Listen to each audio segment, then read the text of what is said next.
بسم الله. بسم الله والصلاة والسلام على خير خلق الله صلى الله على محمد صلى الله عليه وسلم. أبو غزالة خبير فني في إصلاح وصيانة الأجهزة المنزلية. إن شاء الله عز وجل كل اللي بيشاهد الحلقة دي ما يبخلش عليا بالدعاء لأبويا والأم بالرحمة، تمام، والأمة الحبيب النبي. إن شاء الله عز وجل أسأل الله يقبل الحلقة دي خالصة مخلصة لوجهه الكريم. ماشي، نبدأ بقى. بسم الله الرحمن الرحيم. في كباسات اهي، صور يا عم طلقه. في كباسات اهيت ان شاء الله عز وجل هنبتدي نتعامل مع الكباسات ديت ونعرف ازاي نجرب الكباس. والكباس القافش، كباس القافش نفك قفشته بمشيئه الله عز وجل واحده واحده.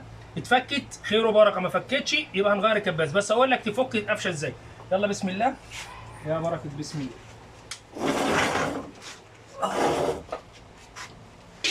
بسم الله. بص يا حبيبي كده، يرحمك ربنا. صور هنا يا محمد. ده الافوميتر اللي انت عارفه. لو معاك الافوميتر ده وعايز تدخله تقيس بيه امبير، تعرف تقيس بيه امبير؟ معظم الناس ما بتعرفش. انا هقول لك بقى بمشيئه الله عز وجل ده هقيس لك بيه الامبير ازاي. ماشي، بخلاف بنسة الامبير. يعني احنا معانا بنسة الامبير اهي، تمام. انا هعرفك هنا تقيس امبير ازاي. يلا بقى على بركه بسم الله نبتدي، تمام، نشتغل. بسم الله. بص معايا كده يا باشمهندس، تمام، وصلي على الحبيب النبي. ده الافوميتر. هظبطه انا هنا عندي كده. العلامه دي اللي انت شايفها اسمها علامه البازر. يعني لما اجي اشتغل بالافو هيديني ايه؟ بص كده، تسمع صوت. تسمع ايه؟ تسمع صوت. فابتدي اجرب كده، تمام. ادي كباس عندي. اهم حاجه وانا بشتغل في الكباس انا بجرب الاطراف بتاعته. بص كده معايا، ادي الاطراف هنا بجربها. ما دام الطرفين دول قروا معاك، اعرف ان الملفات الكهرباء سليمه. يبقى فاضل لك حاجه واحده بس، تقيس ارضي. بص كده معايا، انا هقيس ارضي، تمام. مفيش. لو هنا اشتغل معايا دوت اداك صوت، يبقى انت كده ده جايب ارضي. بص كده مفيش اهو. انا حاطط طرف اهو والطرف التاني اهو، ماشي، مفيش. بتجرب اهو. بس طبعا تعمل حسابك، تمام. يبقى وانت بتقيس ارضي، تمام، يبقى معاك زراديه او صنفره. معاك ايه؟ زراديه او صنفره، ماشي، عشان يبقى معاك الحته ايه، تمام، عريانه. بص معايا كده مفيش. يبقى ان شاء الله عز وجل بعرفك دلوقتي ازاي تقيس الموتور اهو. الطرفين دول قروا معاك، يبقى ملف الكهرباء كده قرا معاك على التوالي، يعني شغال. اما انت لو حبيت بقى تطلع الاطراف، مثلا معاك كباس انت مش عارف اطرافه، هتبتدي ان انت تقيس طرف طرف. هقيس انا الطرف اللي فوق ده كده معايا. بص اداني كام اهو، بسم الله، اداني 20. بص التاني بقى هيديك كام؟ 24، تمام. بسم الله. ادي بنسة الامبير اهيت، عشان برضك يبقى ايه التوضيح. بص معايا كده، بسم الله. هنا اداني كام؟ 14. بص كده الملف التاني هما اقيسه هيديني كام؟ 21. يبقى الملف ده هنا كده وانت مغمض عين، الرجل دي الرننج والرجل التانية ديت الستارت. ماشي. ليه؟ ليه يا عم حكيم كده؟ بص معايا كده، هنا اداني 15 اوم. بص هنا اداني كام؟ اداني 21 اوم. فمعنى كده ان الملف اللي قرايته عاليه دوت ده ملف الستارت. ملف الرننج، تمام، بيبقى اقل. ماشي، على بركه بسم الله نشتغل بقى. بسم الله. نبتدي ان احنا نجرب الموتور. يبقى انت معاك كابل كهرباء كده خارجي، تمام، وتشوف الموتور. يبقى انت معاك كابل كهرباء، تمام، ريلي اوفرلود اهوت، تركب كده وتسمي الله. طبعا انا عندي هنا الرننج يمين، فهنا مركبين يمين اهو. بص كده معايا يا استاذ الفاضل اهو. كده بمشيئه الله عز وجل هبتدي اجرب انا الموتور. طبعا يبقى معاك بنسة الامبير، تمام، وتشتغل بيها. بص حضرتك ادي بنسة الامبير اهي، تمام. تظبط كده على الامبير وتسمي الله اهو، تمام. نوسع لنفسينا.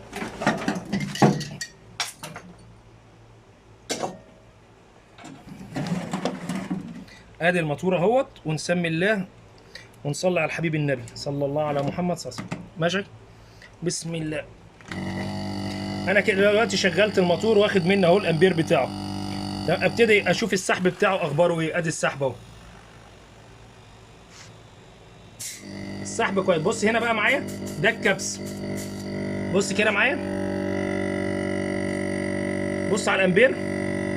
انت لاحظ كده ان صبعي، بص معايا انا بكبس اهو، ان صبعي دلوقتي تمام هيصد الهواء.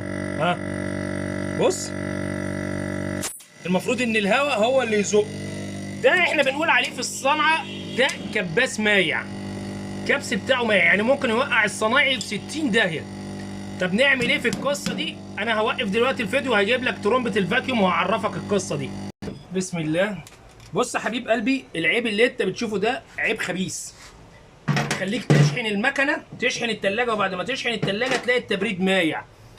والدليل على الميوعه بتاعته اول ما بتشيل الفيشه تلاقي التلج اللي اتعمل كله ساح. انا بديك خبره اهو، بالله ما هتسمع الكلام ده من تخين في الصنعه الا ما رحم ربي. تعرف منين ان الكباس اللي معاك مفوت؟ تمام، خبره السنين بفضل الله عز وجل، يعني من فضل الله احنا ما بنبخلش على حد. فانت لما تشوفني ما تبخلش عليا وتدعي لابويا وامي بالرحمه والامه الحبيب النبي. تعرف منين؟ التلاجه شمعت معاك، شيل الفيشه تلاقي التلج ده كله ساح، ساح في نفس اللحظه. فدلاله على ان الموتور معاك فيه سن التفويت دوت من العيوب الخبيثه. هعمل لك انا بقى التيست ده عشان فيلم المره اللي فاتت ما كملش. معاك الجيتش اهو، وادي خرطوم واحد بس اللي انت هتشتغل بيه. شفت الخرطوم ده؟ هتشتغل بيه. والله لو قلبت اليوتيوب ما هتلاقي القصه دي، بفضل الله عز وجل عندي. بس بص معايا، دي ترومبه فاكيوم انا بشتغل بيها، تمام، فيها سن التفويت. هعرفك منين التفويت. بص احنا ربطنا دلوقتي اهو الهاي، ده الهاي، خلي بالك انا شغال على الهاي مش شقلوه، لا، عشان هيفوت منك. لو انت حطيته هنا الجيتش هيفوت. اشتغل على الهاي ماشي، وهتربطه هنا كده اهو. بسم الله، واطمن ان الجيتش بتاعك يكون نظيف. ماشي يا سيدي الناس، يلا بسم الله. دي سلسله حلقات ايه؟ تمام، علمني. بسم الله يا بركة، بسم الله.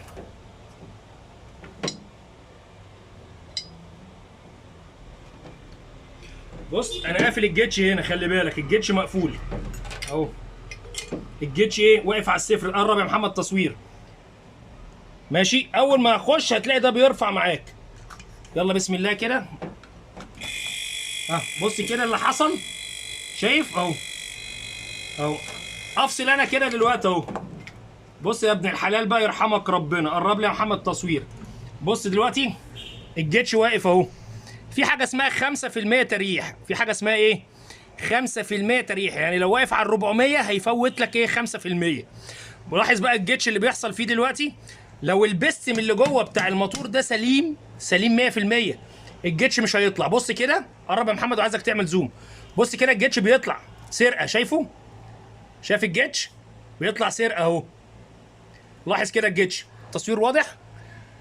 انا دلوقتي كابس على البستم، يبقى انا دلوقتي عندي في مشكله هنا في البستم، تمام، عشان الحركه اللي انت شفتها دي بتقرف الصناعيه. يشحن الموتور عند الزبون مره واثنين وثلاثه، والثلاجه التبريد بتاعها مايع، ما بيوصلش تمام ولا 15 حتى تحت الصفر، تمام. فيبتدي هنا يبقى في مشكله عندي عايز احلها. ما انا جربت لك الموتور ده، الكبس بتاعه ظاهريا ان هو سليم، لكن انا قلت لك انا محمل عليه تمام. وادي التيست اهو، شفت ده تيست عملي. لو الموتور ده البستم بتاعه من جوه 10/10 مش هيطلع معايا. بص اتحرك قد ايه دلوقتي وما زال بيتحرك. قرب يا محمد التصوير، خش بالموبايل. قرب تصوير اكتر، قرب تصوير. بص كده قاعد يطلع اهو سرقه، تمام. يبقى دلوقتي انا بكبس على ايه؟ على البستم. ده اللي انت بتشوفه ويمين الله، تمام، ما حد هيقول لك عليه بفضل الله عز وجل، تمام. المهنه دي عن والدي رحمه الله عليه، تمام. فاحنا بنجيب لك تمام من اعماق تمام الصنعه، بنعرفك لما يقابلك مشكله ازاي تعملها. يبقى انت عرفت دلوقتي لما يقابلك مشكله تمام، التبريد معاك ضعيف، اول ما تشيل الفيشه تلاقي الفليزر كله التلج فيه ساح فورا، تمام، او الكويل نفس القصه. يبقى انا في عندي تفويت. التفويت ده جزئي مش تفويت كلي. تفويت كلي يبقى انت ما عندكش، هتحط صبعك على ماسوره الكبس مش هيطلع منها حاجه. بص كده انت ملاحظ دلوقتي، شايف الجيتش قاعد يطلع ازاي؟ سرقه، تمام. يبقى انا دلوقتي بجرب لك ده تمام عملي، ماشي. يبقى انا عندي كده هنا في تفويت، ماشي.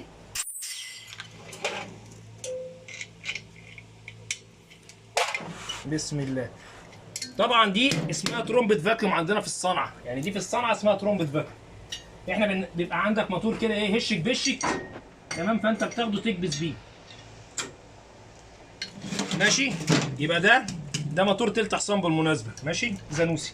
يبقى انت عرفت دلوقتي تمام اختبار الكباس ازاي لما يكون في سن التفويت. هتعمل اللي انا بقول لك عليه، وما تنساش الدعاء لابويا وامي بالرحمه وامه النبي. كل ما تعمل حاجه كده قول الله يرحم اللي جابوني. ماشي، تعالى بقى هنا تاني للكباس ده. احنا في سلسله علمني، تمام الكباسات بتتجرب ازاي. تمام، بسم الله يا بركه، بسم الله.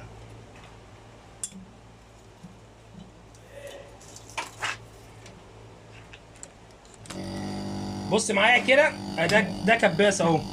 الكباس دوت لو انت رحت له هتقول الكبس بتاعه 10/10. بص الكبس لازم الكبس في خلال 5 ثواني ينطر صبعك، مش هو. بص معايا كده اهو. شايف كل ده انا محمل اهو، انا اللي بزق الهوا مش هو اللي بيزقني، مع ان انت سامع تمام الفاسيه بتاعته. اسمع تاني كده اهو، بص كده، شاف الضغط. فالموتور اللي زي ده يقرفك في عيشتك، لان انت هتروح تعمل كده اهو على ماسورتين السحب، هتلاقي 10/10. ده اللي انت بتكبس، اللي انت حاطط صبعك ليه، ده بلف السحب، ده اسمه بلف السحب. تمام، بص كده 10/10. تعالى بقى على الكبس، بص كده، شايف انا كل ده محمل اهو، انا كل دوت محمل. المفروض ان ده يزقني، ما بيزقش، لان الكبس بتاعه احنا بنسميه كبس مايع. تمام، لا هو ذكر الكبس بتاع الموتور ده، ولا هو ذكر ولا هو انتايه مخنث. تمام، هتعمل ايه في شغلانه زي دي هتقرفك في عيشتك؟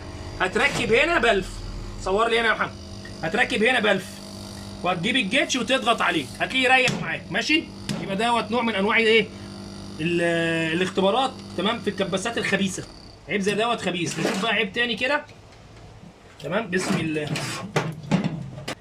بسم الله. بص كده بقى معايا وصلي على سيدك النبي صلى الله عليه وسلم. بص يا سيدي الناس، هتظبط البنسه بتاعتك تمام على الام. تعالى اما اشرح لكم البنسه دي بتشتغل ازاي، عشان انا جات لي اسئله تمام على البنسه. بص معايا كده، العلامه اللي فوق دي باينه محمد في التصوير، العلامه اللي فوق دي اسمها تمام اوم، بس اوم بزر. يعني ايه اوم بزر؟ يعني لما اوصل انا الطرفين دول ببعض كده، قرب يا محمد، بص بتسمع صوت صفاره. طب لو بتقيس حاجه بالكيلو اوم، بتقيس ايه بالكيلو اوم؟ هتجيب على علامه الاوم. شفت العلامه دي؟ علامه الاوم. بتقيس مقاومه، بتقيس اي حاجه، بص شايفها؟ يبقى هنا ديت على ايه؟ بتقيس بالكيلو اوم. تعال قرب يا محمد تصوير. العلامه دي فولت ودي فولت. ايه الفرق بين دي ودي؟ ده فولت مستمر، تيار مستمر. يعني مثلا زي الحجاره، البطاريه بتاعت العربيه، بطاريه الموبايل، ده اسمه تيار مستمر. فهنا اعمل لك شرط اهي عدله. بص بقى اللي تحت اسمه تيار متردد، هنا في وهنا في، بس دوت في ثابت، تيار ثابت بتقيس بيه بطاريه العربيه، تمام، بتقيس بيه حجر الريموت الكلام ده. يبقى هنا عندي ديت في، بس عامل عليها موجه البحر. موجه البحر دي معناه ان دوت انا بقيس الفولت اللي عندي في الشقه، اسمه تمام تيار كهربائي متغير متردد. تمام، كل شويه تقيسه تلاقيه 220 221 219 طالع نازل. اما العلامه دي اسمها، شفت العلامه دي اللي احنا بنشتغل عليها كتير، اللي هي امبير، ده بيقيس الامبير. ماشي، يبقى العلامه حرف الايه دوت اختصار لكلمه امبير. صليت على النبي، قول صلى الله عليه وسلم.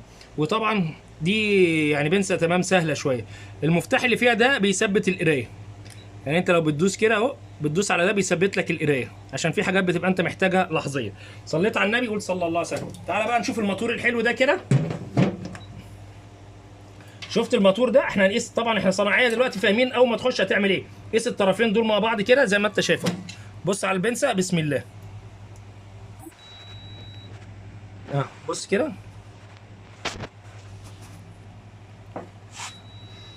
البنسه عندنا عطلت، اصبروا بقى. بص كده انا بقيس دلوقتي، وقوم جاي حاطط هنا كده اهو، اطمن ان مفيش ارضي. بص كده مفيش ارضي. طب نجرب بقى الموتور ده ونسمي الله كده، نشوف قصته ايه عشان كلنا نتعلم. طبعا انا سلسله تمام تجربه الكباسات، كل دي كباسات ان شاء الله عز وجل هنجربها النهارده تمام ونتعلم. الكباس المفوت، والكباس اللي هو ايه الكبس بتاعه مايع تمام، والكباس اللي قافش، نشوف ده دنيته ايه. تمام بسم الله. هتظبط كده معايا تمام. امبير، ادي الامبير اهو، باين في التصوير يا عم طلقه؟ باين ان شاء الله.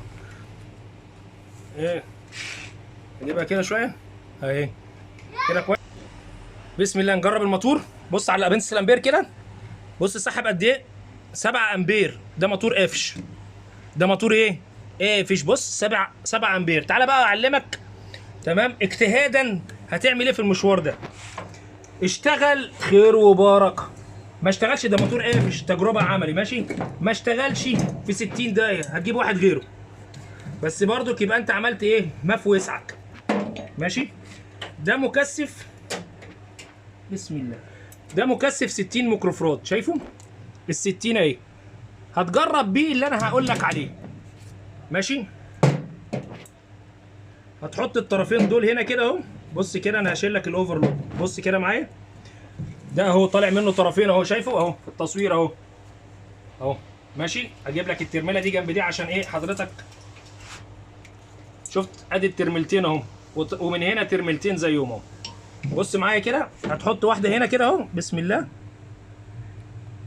تصوير كويس يا ابني اهو، وتحط واحده هنا اهو اهو. شايف انت كده انا موصل دي وموصل دي اهي لحد كده تمام. وادي الاوفرلود بتاعك اهو هتحطه فوق اهو تمام. طيب هنعمل ايه بقى في الطرف الثاني يا عم حكيم؟ تمام بص كده معايا، ده عندي هنا الراننج اهو، ده ايه؟ ده الطرف الراننج. يبقى انا هاخد الطرف ال 220 الثاني، خلي بالك معايا كده وصحصح تمام. بص كده ده كابل الكهرباء اهو، طالع منه فردتين 220، واحده داخله على الاوفرلود وواحده داخله على ايه؟ على الراننج اهي. ادي الراننج بتاعتي اهي، دي الراننج ماشي. ادخل دي هنا كده لحد كده تمام ان شاء الله عز وجل، ولا حاجه صعبه؟ حاجه سهله ماشي. وهتجيب حضرتك بنزين او جاز، ده جاز، ده ايه؟ دوت جاز ماشي. هتجيب ايه؟ هتجيب جاز. عندك بنزين خير وبركه، ما عندكش بنزين هاتها من عند الموان ب 10 جنيه ماشي. وهتعمل بقى اللهم صل على حضره النبي، تيجي معايا دي سرنجه اهي بتاعت الحميره اهي، شايفها؟ شفت السرنجه قد ايه؟ هتركب فيها البسبوس ده اه، شفت السرنجه؟ حاجه لوز اللوز تمام. ونفتح دي كده. كل ده انا بكلمك على ايه؟ على موتور قافش بركب بسم الله ماشي. ادي السرنجه اهي هحطها هنا اهو، وابتدي ان انا ايه؟ اشفط بقى.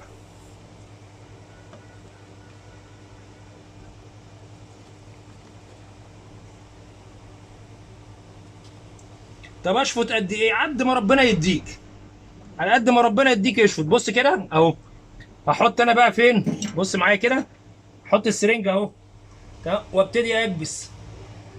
انا بدخل دلوقتي هنا بنزين جاز. عندك بنزين خير وبركه، بص معايا كده عمل اهو اهو.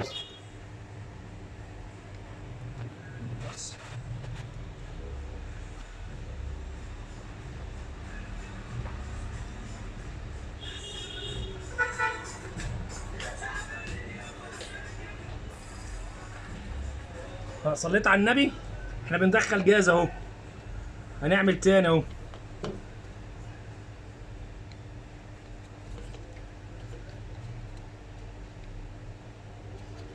شايفين الجاز؟ جاز اهو.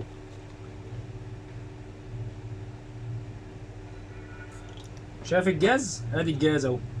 عايزك بالله عليك ما تبخلش عليا بدعوه بظهر الغير بظهر الغيب لابويا وامي والامه النبي ربنا يرحمهم ويغفر لهم تمام. القناه دي احنا فاتحينها لوجه الله، ولا عايزين حد تمام يدوس ايه اشتراك تمام، ولا الكلام الفارغ ده. احنا كل اللي عايزينه تمام دعوه بظهر الغيب بس، ربنا يرحم ابويا وامي وامه الحبيب النبي. ولو عندك حاجه عايز تفهمها اكتب لي ان شاء الله عز وجل وانا اجاوب لك ماشي. ادي الجهاز اهو.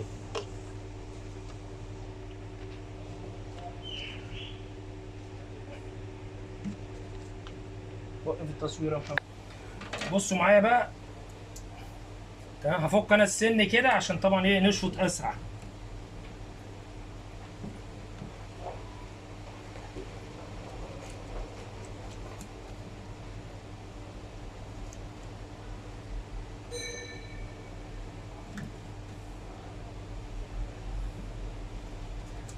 طبعا لو انت عندك فلتر ممكن تجيب الماسوره دي تتنيها لفوق كده وتخلص نفسك وقتي. تمام. بص كده على الماسوره دي اهي، شفتها اهي. تجيب الماسوره دي كده اهي وتركب فيها ماسوره، تمام، زي اللي انا بعملها دي. شفت دي انا بحطها هنا كده بلحمها وبشتغل، بس انا معاك واحده واحده اهو. تمام. عشان ايه؟ كلنا ناكل لقمه عيش طيبه ان شاء الله من عند ربنا.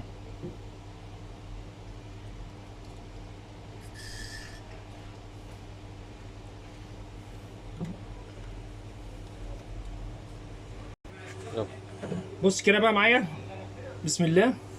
ادي الجاز وادي الاختراع البسيط ده حضرتك ممكن تعمله. بص ادي فلتر عندك بايظ اهو، تمام. احنا بنعمله ايه زي القمع. بص ونفضي اهو، بسم الله.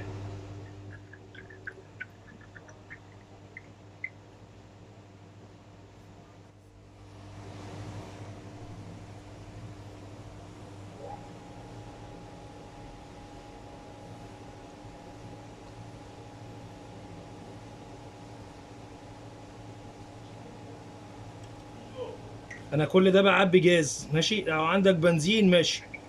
اوعى تحط تنر، التنر مش هينفع في الشغلانه دي، لان التنر هياكل السلك النحاس اللي جوه، بيبقى عليه طبقه ورنيش، فالتنر حامي، تمام، فهياكل ايه الورنيش. فانت تحط ايه؟ جاز او سولار او بنزين. بس ما تجيبش بنزين، هات بنزين 80. احنا مش عايزين بنزين حامي عشان برضك ما يأثرش على ايه، على الملفات من جوه والكلام الحلو ده. بص بقى معايا كده، انا دلوقتي بفضل الله عبيته دلوقتي ايه، تمام. انا عبيته هنا ايه بنزين جاز. بص معايا هعمل ايه. هقفل الطرف ده والطرف ده، شفت الطرفين دول بتوع ايه، بتوع السحب. انا هقفلهم. بص على اللي هيحصل كده. خد الكباس، انا طبعا هشيل هنا الاوفرلود دلوقتي والريلي. بص خد الكباس زي ما انت شايفني كده. بص امسك الكباس كده اهو، تمام اهو. اديله خبطه كده اهو. انا كده بحرك الميكانيكا من جوه اهو، شفت اهو. طيب عندك مطرقه، اضرب بالمطرقه. بص معاك مطرقه زي دي، مطرقه اهي، اديله ضغط، تمام، بسم الله. تمام. اديله خبطتين كده، ماشي اهو، ماشي، بسم الله. يبقى دلوقتي انت بمشيئه الله عز وجل بتتفرج على ايه، فك قفشه كباس عملي. وهنرجع بقى تاني بمشيئه الله عز وجل. بص معايا كده حبيبي، ادي الاوفرلود اهو، ماشي، وادي الطرفين اللي انا هشتغل عليهم. هنا الطرف ده كده. بص قرب لي يا محمد تصوير. بص انا عايزك وانت داخل بالترميله دي اوعى تزقها للاخر، لان لو زقيتها للاخر هتعمل لك تمام ارث في الموتور. بص كده اهي، شفت القصه؟ قربت؟ ها باينه يا محمد في التصوير؟ باينه. يبقى انا عندي الترميله دي ما تزقهاش لجوه خالص، لو زقتها كده زي دي تبقى غلط. ماشي، شايف دي لمست الجسم، فانت هتيجي تحط ايدك على الموتور هتتكهرب. لازم يبقى عندك ايه، تمام. شايف انا سايب قد ايه؟ بتاع 2 مللي. ماشي. تجربه الموتور تاني يا جدعان. فرده الستارت اهي، شايف فرده الستارت واخده طرف لوحده، وادي عندي فرده الراننج اهي، هيخش معاها فرده الكهرباء، ماشي. وعندي الاوفرلود، ادي الاوفرلود ده اهو. السنه الرجول بتاعته دي عشان ايه ما تضايقناش اهو، تمام كده. ادي ايه الكباستور ده 60 راننج، ماشي. وادي بنسة الامبير بتاعتك اهي.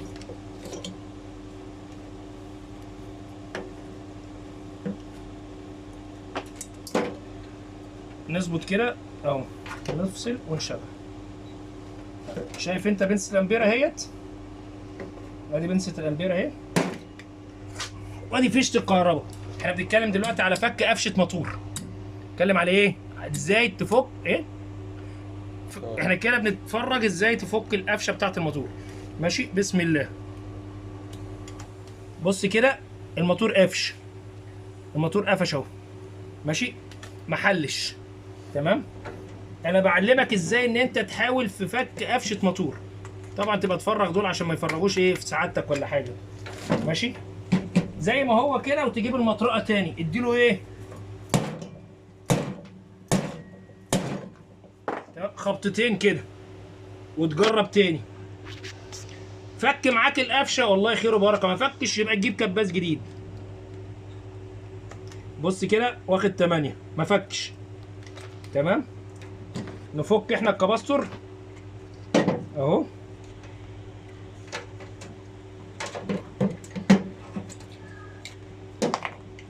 وتديله انت بقى ايه زقه من هنا كده. احنا كل المحاولات اللي انت شايفها دي عشان حضرتك تمام تفك قفشه. انا اسهل حاجه ان انا اقول لك تمام نشق الموتور دلوقتي بفضل الله عز وجل. تمام بسم الله.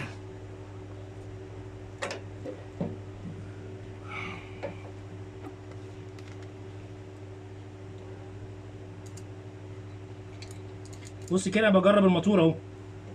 شايف الموتور قافش برضك اهو. بص معايا قرب تحت يا محمد.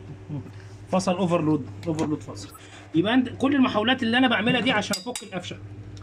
ماشي اتفك خير وبركه، ما تفكش انت عملت اللي عليك. يبقى فاضل ان انت تشقه ان شاء الله عز وجل. تمام هنفرجك شق المواتير دي ازاي. ماشي ده كده نوع من انواع تمام المواتير لما يكون الموتور قافش. نشوف موتور تاني. تمام ده كده ايه خلاص. نشوف واحد تاني. بسم الله.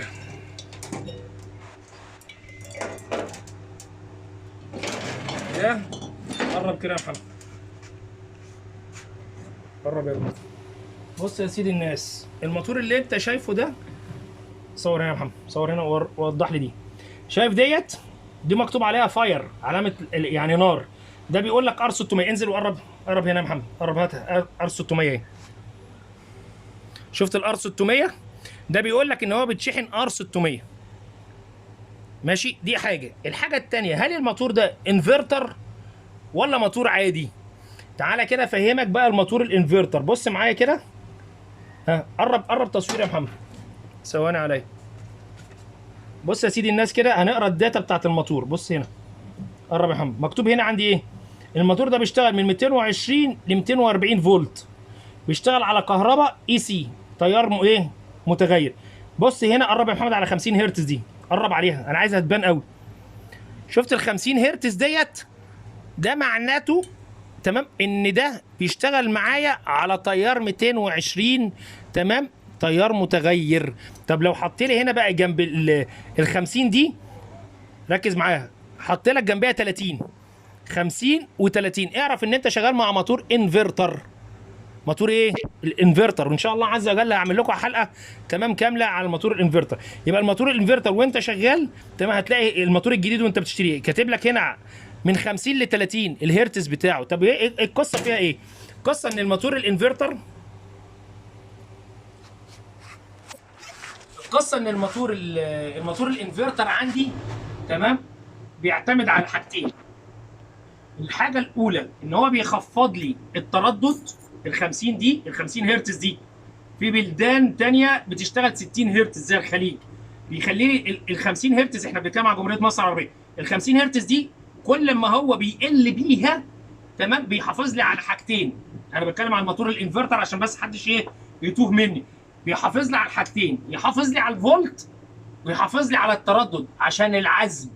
عشان ايه؟ العزم بتاع الموتور يفضل زي ما هو. لان لو قللت الفولت تمام الموتور عندي يحصل له ايه يا محمد؟ يحصل ايه الموتور؟ الكبس والملفات بتاعته تتخنق ويبقى ضعيف. يبقى انا ما استفدتش حاجه لو انا دلوقتي خليت الكهرباء 220 خليتها معايا 160. استفيد انا ايه؟ مش هستفيد حاجه، استفيد الموتور اتحرق.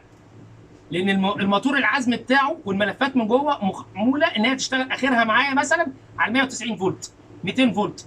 لكن في الانفرتر معمول العكس بقى، ان هو بيوفر لي 25% من الكهرباء. طب هيوفرها ازاي؟ قرب كده عشان اقول لك بقى. بص يا ابن الحلال، الموتور الانفرتر كل ما بيحقق درجه تبريد، كل ما هو مثلا بدانا الثلاجه اشتغلت جابت واحد تحت الصفر. اول ما تجيب واحد تحت الصفر التردد بتاعي ال 50 ده يبقى 49. ركز معايا، التلاجة وهي شغاله، الديب فريزر وهو شغال، غرفه التبريد وهي شغاله، كل ما التبريد عندي ينزل بالماينس، كل ما ينزل درجه، هو كان واقف على 1 تحت الصفر بقى 49 في التردد. طب دلوقتي تمام بقى نزل كمان درجه 2 تحت الصفر، يبقى التردد عندي بقى 48. طب نزل 10 تمام، يبقى التردد عندي دلوقتي 10 تحت الصفر يساوي عندي 40. 40 في التردد. طيب نزل كمان 10 تمام وحقق لي 20 تحت الصفر تمام، يبقى عندي في التردد وصل لكام؟ وصل لل 30. ماشي؟ دي قصه الانفرتر ان هو بيوفر لي كهرباء دلوقتي، هي دي قصه توفير الكهرباء. طبعا اللي عنده ثلاجه ما بيحسش بالموضوع ده قوي، لكن لو عندك غرفه تبريد تحس بيها، لو عندك تكييف تمام تحس بيه. هتيجي تلاقي الفاتوره اخر الشهر 50 جنيه، اللي هتلاقيها بقت 10 جنيه. ليه؟ لان انت وفرت عندك دلوقتي تمام في الطاقه المستهلكه عندك. يبقى دي قصه الموتور الانفرتر. ماشي؟ طبعا انفرتر يعني كله بلا استثناء الفريون بتاعه 600 ما بيشتغلش 134. ما فيش انفرتر شغال 134، الانفرتر كله شغال ار 600. ماشي؟ طب الانفرتر معلومه تعالى يقول لك عليها كده. تعالى يا محمد خش عليا. بص يا سيدي الناس، لما تيجي تقيس موتور انفرتر هتلاقي الطرف ده مع الطرف ده يديك 50 اوم مثلا، والطرف ده مع الطرف ده هيديك 50 اوم. يبقى الثلاث اطراف متساويين، ثلاث اطراف القراءات بتاعتهم ايه؟ متساويه. عكس الموتور العادي ده، الموتور العادي اللي انت عارفه لما بتيجي تقيس تمام الكومن مع الراننج هتديك 50، ولو قست الكومن مع الستار هتديك 150 تمام، لان ده الموتور العادي. الموتور الانفرتر الثلاث مخدات متساويين في القراءه بتاعتهم، يبقى ده الموتور ايه؟ الموتور الانفرتر. انا هعيد تاني تمام. بص يا سيدي الناس، اللي انت شايفه ده الكباس العادي، ده الكباس ايه؟ العادي اللي انت عارفه. هنا ار وهنا الاس وهنا الكومن. كنت انت هنا بتقرا كده تمام 50 اوم، هنا 50 اوم، وهنا كنت بتقرا مثلا 100 اوم. ده اللي انت شايفه الكباس العادي، ده الكباس ايه؟ العادي. ماشي؟ يبقى ده الكباس العادي. لاحظ كده ان الكباس العادي لو انت قست اطرافه هتلاقيها كلها بتدي قرايات مختلفه. يعني انت لو جيت هنا وقست ما بين حرف الار والاس هيديك مجموع الاثنين دول. يعني انت لو قست ده مع ده كده هنا هيديك 150 اوم كده تمام. ده الكباس العادي. بص بقى الكباس الانفرتر عشان حضرتك تبقى انت عارفه.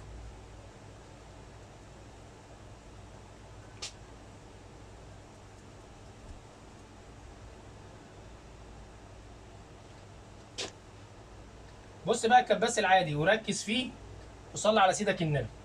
شفت الطرف ده والطرف ده والطرف ده؟ لو حضرتك قست هنا من هنا كده ده هيديك هنا كده 50 اوم،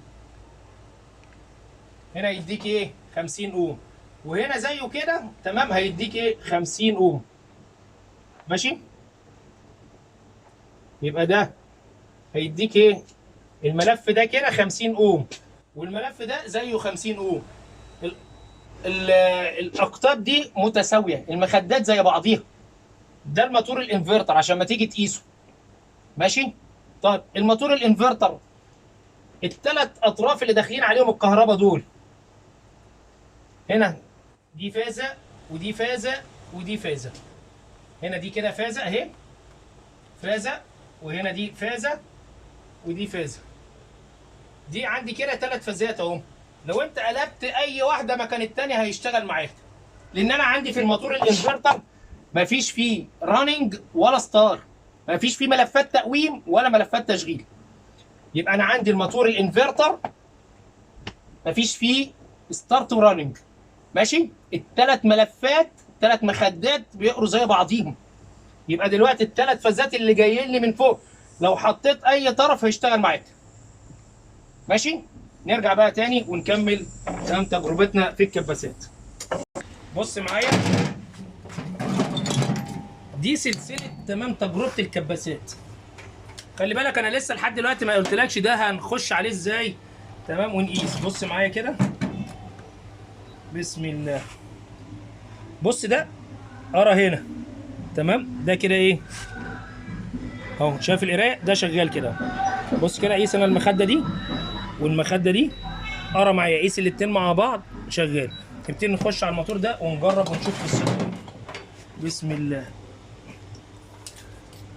طبعا حضرتك صناعي محترم يبقى معاك كابل كهرباء وانت رايح عند الزبون، بدل ما تقطع الفيشه تمام وتوصل وايه تبقى شكلها مش ظريف اهي.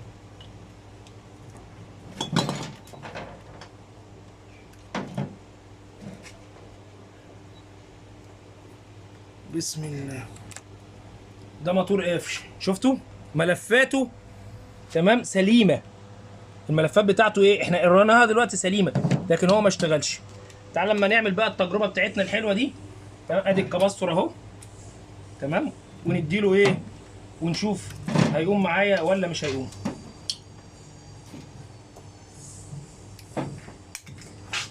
بسم الله. صور يا محمد. اللي انا بركبه ده دلوقتي المكثف ال60، مكثف ايه ال60، وادي الاوفرلود عندي، وادي عندي طرف الكهرباء اهو تمام، هو ده طرف الرنج اهو. القصه دي زي واحد بيدي ايه على دماغ واحد خبطه كده بيصحيه من النوم تمام. صحي من النوم خير وبركه، ما صحاش خلاص بقى، يبقى انت دلوقتي عملت في وسع، تقطع دوت وتبص عليه. بص انا دلوقتي هجرب اهو. بسم الله. شفت الموتور دار، الموتور ده دلوقتي دار، فك القفشه بفضل الله عز وجل. ماشي، هبتدي انا اعمل ايه، اديله دلوقتي تمام جاز. بسم الله. احنا بنجرب يا جدعان مباشر، الكباسات دي مرميه عندي بقالها زمن تمام. انا بجرب عشان حضرتك تعرف تاكل لقمه عيش وانت بتجرب للزبون بما يرضي الله.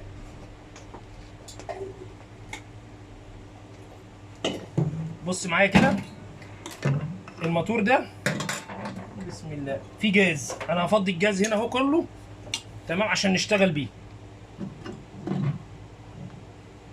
مش ده الموتور يا ابني اللي فيه الجاز؟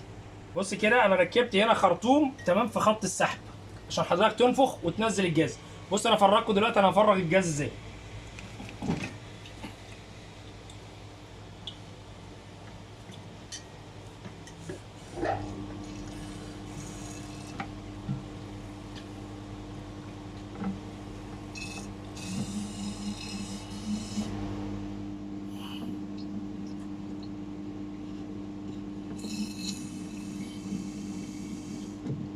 انت لما بتنفخ بتسهل عمليه النزول، بدل ما هو ياخد معاك دقيقتين ثلاثه انت بتسهل القصه دي. ها بص معايا كده، انا بفضي دلوقتي ايه الجاز اللي احنا ايه ركبناه في الموتور ده اهو.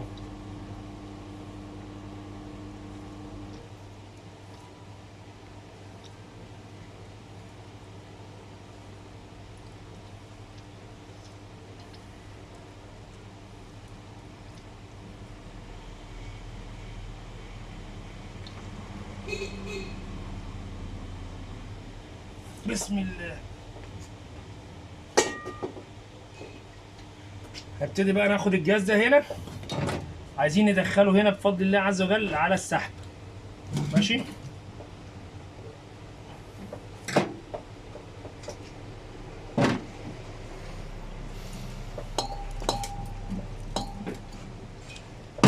بسم الله. بص معايا كده، ادي انا حطيت القمع اهو، وابتدي انزل ايه، انزل الجاز اهو.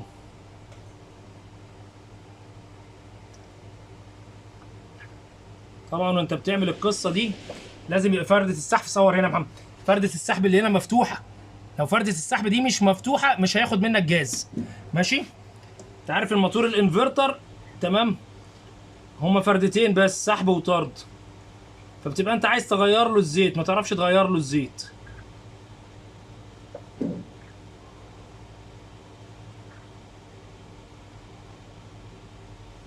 ده اللي انت شايفه ده فلتر، احنا يعني كان الناس في الصنعه بقى عاملينه قمعه تمام. في مثل بيقول لك ايه، الشطره تغزل برجل ايه، برجل حمار. فانت عشان تبقى انت صنايعي شاطر لازم ايه الحاجه اللي تحت منك تستخدمها.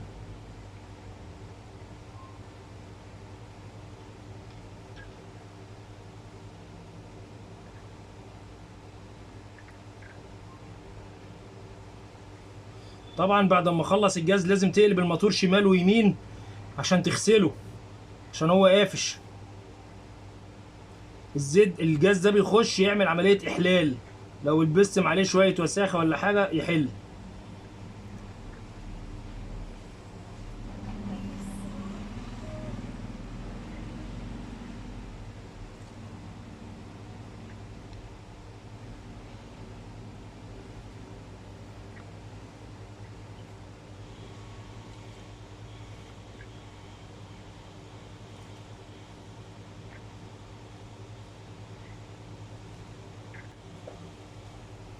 كده ان شاء الله عز وجل خلصت انا ايه الجاز اهو.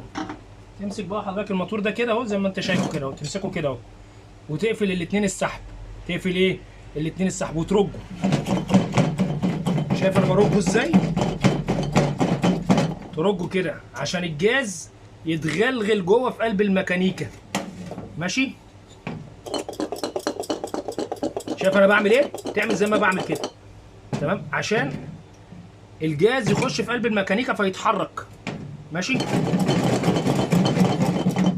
تمام؟ ابتدي بقى ايه؟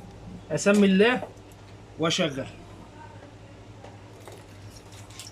بس انا هشغل بقى المره دي من غير الكباستور ده. شفت الكباستور ده عمل المهمه بتاعته، المكنه قامت. بسم الله. بص معايا كده، ادي اهو الاوفرلود اهو، وادي عندي الريليه عشان حضرتك تطمن بقى ان هو ايه شغال. الكباسات دي كلها طبعا كباسات مرميه عندي هنا. بسم الله. بص كده اشتغل اهو تبارك الله. الامبير بتاعه 10 على 10. بص الامبير ده الامبير بتاعه. طبعا هو هنا بيتفتف زيت اهو. بص معايا كده، شايفه بيتفتف اهو. طبعا ده جاز. هشيل انا الجاز بقى واحط مكانه ايه، احط زيت زي ما انت شايف ده كده. اتجرب بفضل الله عز وجل كده. ماشي زي ما انت شايف ده كده. احنا فكينا الكبسه بتاعته، القفشه بتاعته كده ده فكت خلاص. شفت ده هنفك بقى بفضل الله عز وجل. تمام؟ توقع منه الزيت، الجاز اللي جوه ده تشيله وتبتدي حضرتك تحط مكانه زيت. ماشي؟ ده نوع من انواع المواتير. ده كده الحمد لله تمام اتفك القفشه بتاعته. ناخد موتور تاني كده ونسمي الله. انا بفرقه على جميع المواتير. تمام؟ انت ازاي تطلع تختبرها. بص موتور زي ده كده اهو. اول حاجه بتخش تقيس الرننج والستار. بص هنا كده، قرب يا محمد تصوير. بص كده ادي البنسه اهي، انا قست اهو. تضمن ان انت ايه البنسه بتعمل صوت البزر معاك. تخش كده بص مفيش قرايه، يبقى ده اوتوماتيك كده، ده قاطع كهرباء. يبقى الموتور ده ايه قاطع كهرباء، يبقى الضرب في الميت ايه حرام. يبقى ده كده تشيله اهو. ناخد موتور تاني اهو. تمام؟ ونقيس ونسمي الله. طبعا تطمن على بنسه امبير وانت كل مره بتشتغل. بص معايا كده، انا قست اهو. شفت قست الطرفين اهو ما بيقروش. طب هستفيد ايه بقى اللي انا اقيس هنا؟ بص قرا معايا على الستارت. طب والراننج؟ بص خط الراننج قاطع. اللي قرا ده ملفات اللي ايه التقويم. بص ملفات التشغيل قاطعه، فده كمان قاطع ايه قاطع كهرباء. يلا ده موتور دنفس. ده موتور ايه دنفس. بص معايا كده، هنقيس بقى طبعا الطرفين وتطمن على بنسة امبير ان هي شغاله معاك. ها بص معايا ده قاطع. قرا معايا دلوقتي على ملف ايه الستارت. طب وملف الراننج قاطع. شفتوا؟ بس ده بقى فيه حاجه من جوه اسمها اوفرلود داخلي. ده الاوفرلود بتاعه داخلي مش خارجي، فده قاطع معايا على الاوفرلود. يعني لما يتشق كده الغي الاوفرلود من جوه. تمام؟ واعمل له اوفرلود خارجي. يبقى ده كده طبعا قاطع كهرباء. نشوف كباس تاني. بص معايا ده بانيسونيك اهو. تمام؟ نبتدي نقيس ونسمي الرحمن. بسم الله. طبعا احنا اول ما بنقيس ايه ونشوف كده. بص معايا، شايف القرايه اهي. الطرفين دول قاطعين، انهي بقى طرف اللي قاطع؟ تمام، قاطع معايا على ملف التقويم. بص كده قرا معايا على الرننج اهو، تمام، لكن ما قراش على الستارت اهو، شايفه؟ فده كده قاطع معايا ايه؟ كهرباء على ملف الستارت. ماشي؟ لحد كده بمشيئة الله عز وجل استفدنا ان شاء الله عز وجل من الحلقة الطيبة دي. فاضل بس حاجة واحدة عشان هتجيلي اسئلة ان شاء الله كتير. تمام؟ عايز اعرفك ازاي تجرب. تمام؟ شفت دي؟ الافوميتر ده ازاي اقيس بيه امبير؟ انت معاك بنسة امبير اهي شغال بيها، دي بنسة الامبير. طب انت هنا لو في الورشه وعايز تقيس بده، هتقيس بيه ازاي؟ او عند زبون وبنسة الامبير بتاعتك بايظه. بص يا حبيب قلبي، انا عندي هنا كده في الترقيم ده، هنا دي علامه الفولت. بص معايا كده اهو، شايف العلامه دي؟ ده فولت. كل الاصفر ده انا بشرح لك دلوقتي الافوميتر بيشتغل ازاي. شفت العلامه دي؟ ده فولت هنا كده متردد. شفت العلامه دي عامله زي موج البحر. بص هنا ده فولت اهو، بس الفولت ده ثابت، يبقى هنا كويس. العلامه اللي فوق دي علامه الاوم، شايفها؟ كل التدريج ده اوم. طب هنا في حاجه مهمه بقى، بص كده كاتب لي هنا ايه؟ 20 وجنبيها ام. 20 دي يعني بيقيس لحد 20 مليون كيلو اوم. بص هنا بقى، قرب يا محمد تصوير قوي. بص هنا كاتب لي كام؟ 200,000 كيلو. بص هنا كاتب لي ايه؟ 20 كيلو. هنا كاتب لي 2 كيلو، هنا 200 بس. هنا البازر، لاحظ هنا كاتب لي ايه؟ شايف انت دي؟ شايفها؟ مكتوب عليها 20 وجنبها حرف الام، يعني بتقيس لحد 20 مليون كيلو اوم. بص بقى معايا هنا بقى، ديت بتقيس معايا الفازات. هنا العلامه دي الامبير اللي انا هشتغل عليها. شفت حرف الايه ده؟ تمام. فهنا بيقول لي بنسة الافوميتر بتاعك ده بيقيس لحد 20 امبير. طبعا الموتور ما بياخدش 20 امبير، بياخد 1.5 2 امبير، كلام فارغ. فهنا هيقيس معايا لحد فين؟ 20 اوم. بص الكلمه دي مكتوب عليها ام اي. ام اي يعني يقيس ملي امبير. هنا هيقيس امبير، يبدا من 1. هنا اقل من 1. مره تاني 20 اي يعني 20 امبير. هنا ام اي هيقيس ملي امبير. الملي امبير يعني اقل من 1 صحيح. هنا دي ده الطرف ده الكومن، وهنا بيقيس الفولت والاوم. يبقى انا هشيل دلوقتي دي كده اهي، هحطها هنا. بص كده اهو، ماشي اهي. يبقى انا دلوقتي حرف الكومن اهي، تمام، مع دي. بص كده على الرسمه، هو عامل لك رسمه توضيحيه تحت اهي. بص كده، شايف دي ماشيه ازاي؟ الداتا بتاعتها اهي. فبقول لك حط ده هنا كده. انا بعلمك دلوقتي انا هقيس امبير ازاي ان شاء الله عز وجل. تمام. طبعا دي الجاكات بتاعتي اهي. يبقى معاك بقى جاك تالت كده هفرجك عليه. بسم الله. بص معايا، يبقى ما عندك مشبك زي ده كده اهو. شفت المشبك ده لذيذ. خلي بالك ان القصه دي، تمام، لازم تبقى حافظها. ادواتك واكل عيشك ده لازم تبقى انت حافظه زي اسمك. بص معايا كده، هاجي انا على الطرف ده اهو، الطرف اللي راكب فيه الاوفرلود اهو، هقطعه اهو. بسم الله. بص انا قطعته اهو، واجي هنا كده اهو. بسم الله. تعمل ده، اعمل زي ما انا بتشوف كده بالظبط.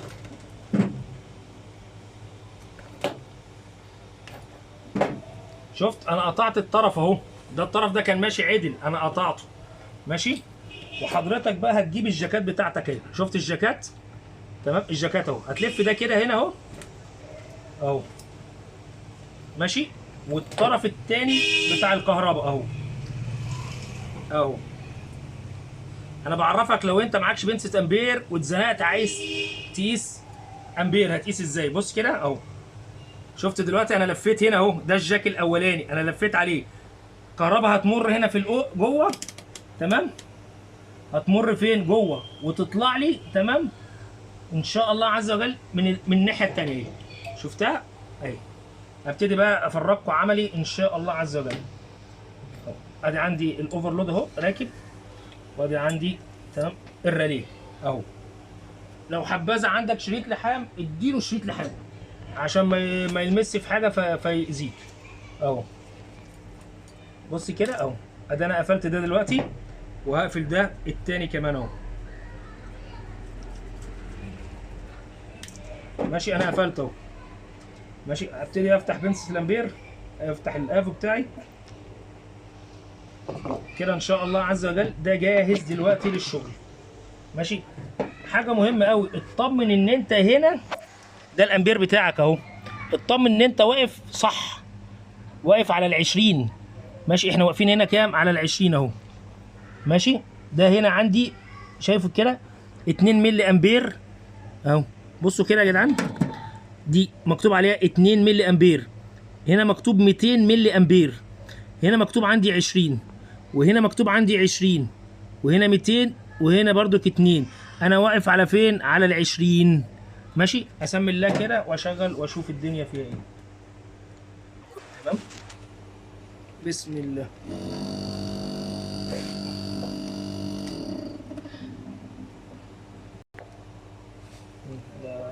الله. بسم الله. بسم الله والصلاة والسلام على خير خلق الله صلى الله على محمد صلى الله عليه وسلم. أسأل الله عز وجل يجعل الجهد ده كله والتعب ده لوجه الله الكريم خالص مخلص. أسأل الله يقبله على روح أبويا وأمي أمة النبي. أنا بعلمك أكل عيشك، خلي بالك، فاستحلفك بالله ما تبخلش عليا بدعوة بظهر الغيب لأبويا وأمي ولأمة النبي بالرحمة والغفران. ماشي يا سيدي؟ بص معايا كده، ده الأفوميتر. الأفوميتر ده وأنت واقف عليه تمام بيكتب لك تحت هنا 20. شايفها؟ قربها يا محمد كده، شايف في كلمة 20 تحت اهي كده صغيره اهي. ماشي. بيعرفك ان انت واقف على 20 دلوقتي. ماشي. طبعا انت بتدخل الجاكات على التوالي. بص كده، ادي الجاك الاولاني اهوت تمام، وادي الجاك الثاني. بص كده اهو، شفت الجاكين؟ الجاكين اهم. تمام. بيخش على التوالي، لو اديتهم فردتين 220 الافوميتر هيضرب في وشك. انا بعرفك انت تاكل عيش ازاي. ماشي اهو. هبتدي ان انا اوصل واسمي الله. بص معايا كده، هحط الفيشه اهو. بص كده، ده الامبير المسحوب 1.22%. شفتوا اهو. ماشي. ده كده انا عرفتك دلوقتي بتقيس الامبير ازاي. ماشي. هات وش حاجه. يبقى ان شاء الله عز وجل النهارده كده اسال الله يجعل الحلقه ديت مثمره، وكله يتعلم يجرب الكباس ازاي. والكباس القافش هتعمل فيه ايه؟ بفضل الله كان معانا جوز كباسات 2 قافشين، واحد اتفك تمام والتاني زي ما هو. ده محتاج ان هو يتقطع من جوه. وعرفتك بقيه المواتير دي كلها بتتجرب ازاي. الموتور اللي هو تمام قاطع كهرباء تعرفه ازاي قاطع على الكومن ولا قاطع على الرنج. ماشي بفضل الله عز وجل. هنا دي مدرسه، مدرسه احنا فاتحينها لوجه الله، بنعلم فيها بدون اجر، اجرنا على الله. ماشي. ولو عندك استفسار اكتب لي ان شاء الله عز وجل وان شاء الله هرد عليك. ماشي. ادي الرقم بتاعي اهوت. ماشي. السلام عليكم ورحمه الله وبركاته.